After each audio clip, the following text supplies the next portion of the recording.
বন্ধুরা চলে এসেছি রান্নাঘরে। আজকে সম্পূর্ণ আমি নিরামিষ রান্না করব, কোনো মাছ মাংস করব না। তো নিরামিষের মধ্যেও ভালো ভালো কিছু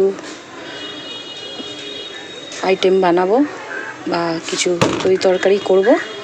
তো সবাইকে একটাই রিকোয়েস্ট, ভিডিওটা তোমরা প্রথম থেকে শেষ অবধি দেখো। কী নিরামিষের মধ্যেও কী রান্না করি দেখতে থাকো।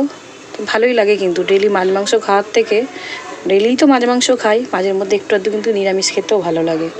তো আমি আগে ভাগে এখানে ভাতটাও একদিকে বসিয়ে দিয়েছি, আর একদিকে কিন্তু মুগ ডালটা আমি সিদ্ধ হতে হতো। মুগ ডালটা আমার অনেকটাই সিদ্ধ হয়ে এসছে।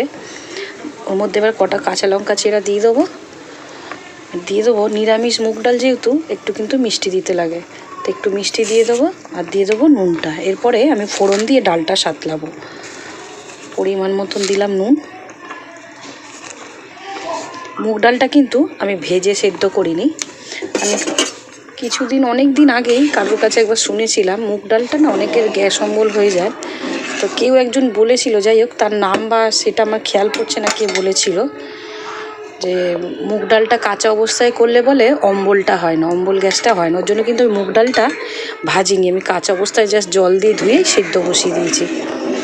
তো ডালটা সিদ্ধ হয়ে গেছে, আমি কিন্তু এবার সাঁতলে নেব। তো চলো ডালটা সাঁতলে এরপরে কি করি পুরো ভিডিওটা ফলো করো, দেখতে পাবে। ভাতটা নামিয়ে নিয়েছি বন্ধুরা, ডালটা কিন্তু আমি সিদ্ধ করে নামিয়ে নিয়েছি। এবার ডালটা সম্বার দেবো। এখানে তেল দিয়ে দিয়েছি, তেলের মধ্যে দিয়ে দেবো ফোড়নে তেজপাতা, শুকনো লঙ্কা, সাদা জিরে। সাধারণত নিরামিষ মুগ ডাল হলে এই ফোড়নটাই কিন্তু সবাই দেয়, সাদা জিরে, শুকনো লঙ্কা আর তেজপাতা। আমি শুকনো লঙ্কাটা বেশি দিইনি, দুটোই দিয়েছি, কেন কটা কাঁচা লঙ্কা দিয়েছি যেহেতু। তো ফোড়নটা এবার ডালের মধ্যে মিশিয়ে দেবো।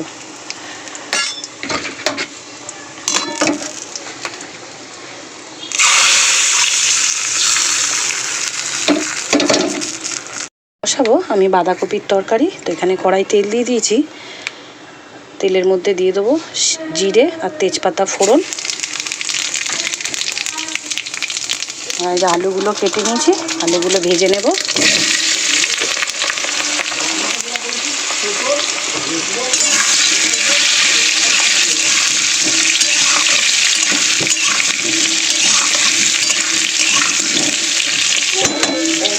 বাঁধাকপির আলুটা লাল লাল করে কিন্তু ভাজা হয়ে গেছে। ওর মধ্যে কেটে রাখা টমেটোটা দিয়ে দেবো।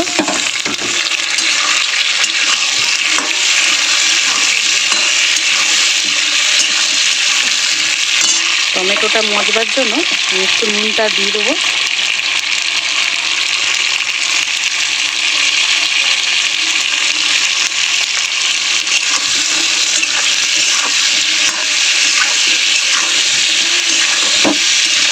টমেটোটা একটু মজে যায়, তারপরে বাদবাকি মশলাগুলো দেবো।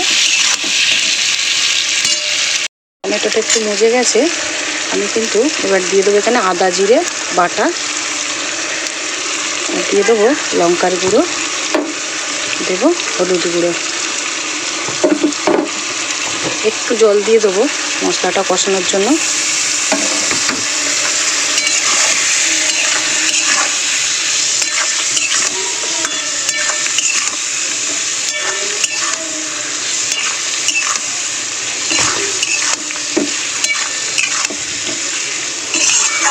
ভালো করে আলু আর মশলাটা কষানো হলেই কিন্তু তারপরে দেব বাঁধাকপিটা।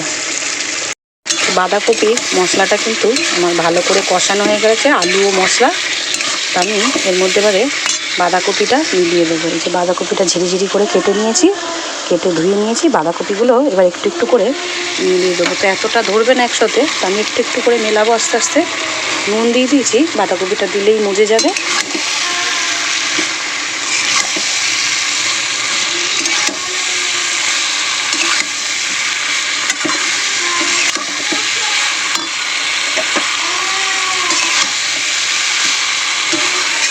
আমি এবার এরম করে একটু একটু করে পুরো বাঁধাকপিটা দিয়ে তারপরে তোমাদেরকে ভিডিওটা দেখাচ্ছি।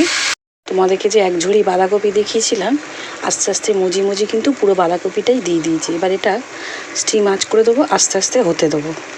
তো চলো বাঁধাকপিটা হওয়ার শেষে তোমাদেরকে দেখাচ্ছি। তো দেখো বন্ধুরা, বাঁধাকপিটা কিন্তু আমার হয়ে এসছে। আমি এবার একটু নিরামিষ বাঁধাকপি একটু মিষ্টি দেব, আর দেব একটু ঘি। নামানোর আগে একটু ঘি দিয়ে দেবো। তো বাঁধাকপিটা আমার হয়ে গেছে, আমি একটু ঘি দিয়ে দিলাম আর দিয়ে দিলাম মিষ্টি।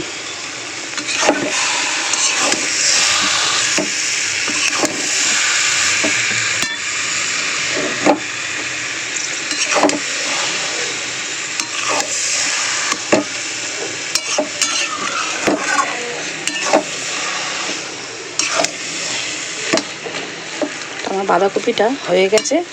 বাঁধাকপিটা নামিয়ে এরপরে কি করি, কি বসাই, তোমরা পুরো ভিডিওটা ফলো করো, বুঝতে পারবে। তো চলো বাঁধাকপিটা নামিয়ে নিই। ভাজবো বেতর শাক। তা আমরা বেতর শাকটা আর মেথি শাক আমরা এগুলো বেগুন দিয়ে খাই। তো বেগুনটা আমি ভেজে নেব। তো বেগুনটা এই যে কেটে নিয়েছি ছোটো ছোটো ডুমডুম করে। তো বেগুনটা এবার ভেজে নেব। তো বেগুনটা কিন্তু আমি নুন হলুদ দিয়ে ভাজবো না, শুধু ভাজবো। নুন হলুদ দিয়ে ভাজলে বড্ড তেলে কড়াই লেগে যায়। তো আমি এটা শুধু ভেজে নেব।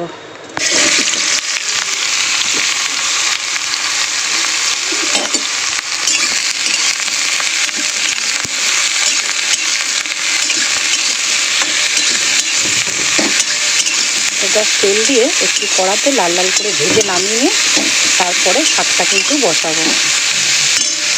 বেগুনগুলো কিন্তু এরকম লাল লাল করে আমি নুন হলুদ ছাড়া ভেজে নিয়েছি। এইটা নামিয়ে নিয়ে এবার শাক ভাজাটা বসাবো।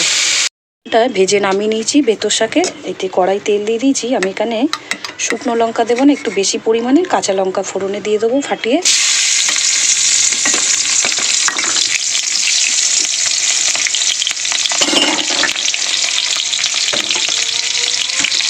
এই যে মেথির শাকটা দেখো বেছে ভালো করে ধুয়ে নিয়েছি। এই যে মেথির শাক না, সরি, এটা বেতর শাক। বেতর শাকে প্রচুর বালি থাকে। আমি তার বেশি করে গামলায় জল নিয়ে চুবিয়ে রেখেছিলাম 1 ঘন্টা মতো।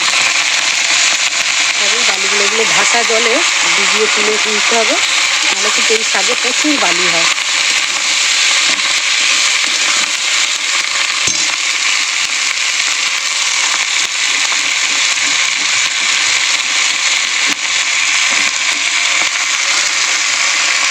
মতন একটু হলুদ গুঁড়ো দিয়ে দেবো, দিয়ে দেবো একটু নুন।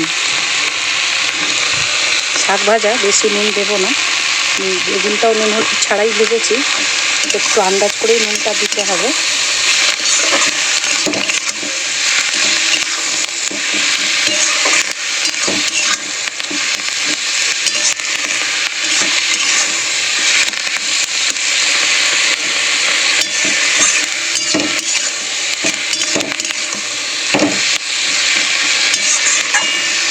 শাকটাকে আমি মজতে দিই, তারপরে কিন্তু বেগুনটা দিয়ে নামাবো। শাক ভাজাটা অনেকটাই হয়ে এসছে। আমি কিন্তু এবার ভেজে রাখা বেগুনগুলো ওর মধ্যে মিলিয়ে দেবো।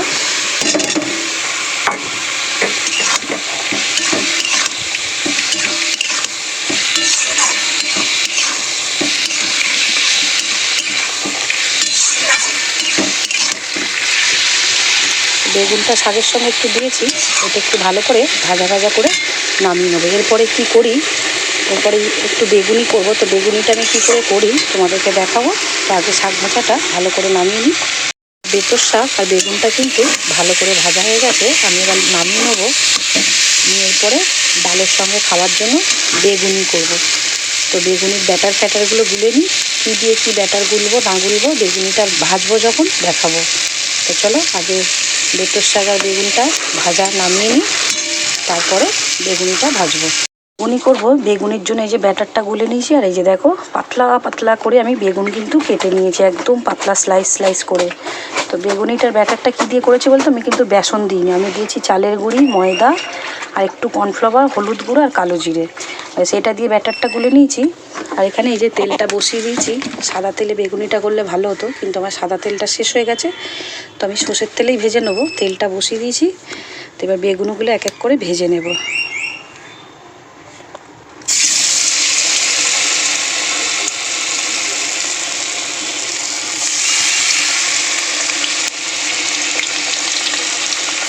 দেখো বন্ধুরা, শেষমেশ আমার রান্না শেষ করলাম। এই যে মুগ ডাল, বেতর শাক, বেগুন দিয়ে ভাজা, আলু বাঁধাকপির তরকারি, আর ডালে খাওয়ার জন্য এই যে বেগুনিগুলো ভেজেছি। নিজে হাতে বেগুনগুলো যদিও খুব একটা ফোলেনি, কিন্তু আমি যে ব্যাটারটা, আমি তো বেসন দিয়ে করিনি, আমি চালের গুঁড়ি ময়দার এটাতে কী বলুন তো মুচমুচে ভাবটা রয়েছে। তো আজকে রান্না কেমন লাগলো, ভালো মন্দ সবটাই আমাকে জানাবেন কমেন্টের মাধ্যমে। আর ভালো লাগলে একটা লাইক শেয়ার কমেন্ট করে যাবেন। তো চলুন আজকের ভিডিও এই অবধি, নেক্সট ভিডিওতে দেখা হচ্ছে, টাটা।